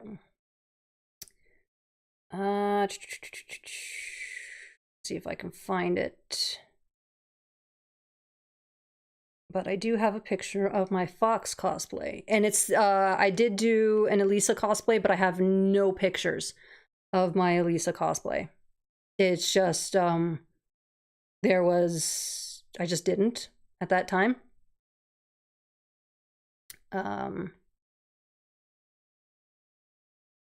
But that is my Fox cosplay. Yeah, there's just no pictures of the Elisa one, and those are the only two Gargoyles characters that I have cosplayed. Greach.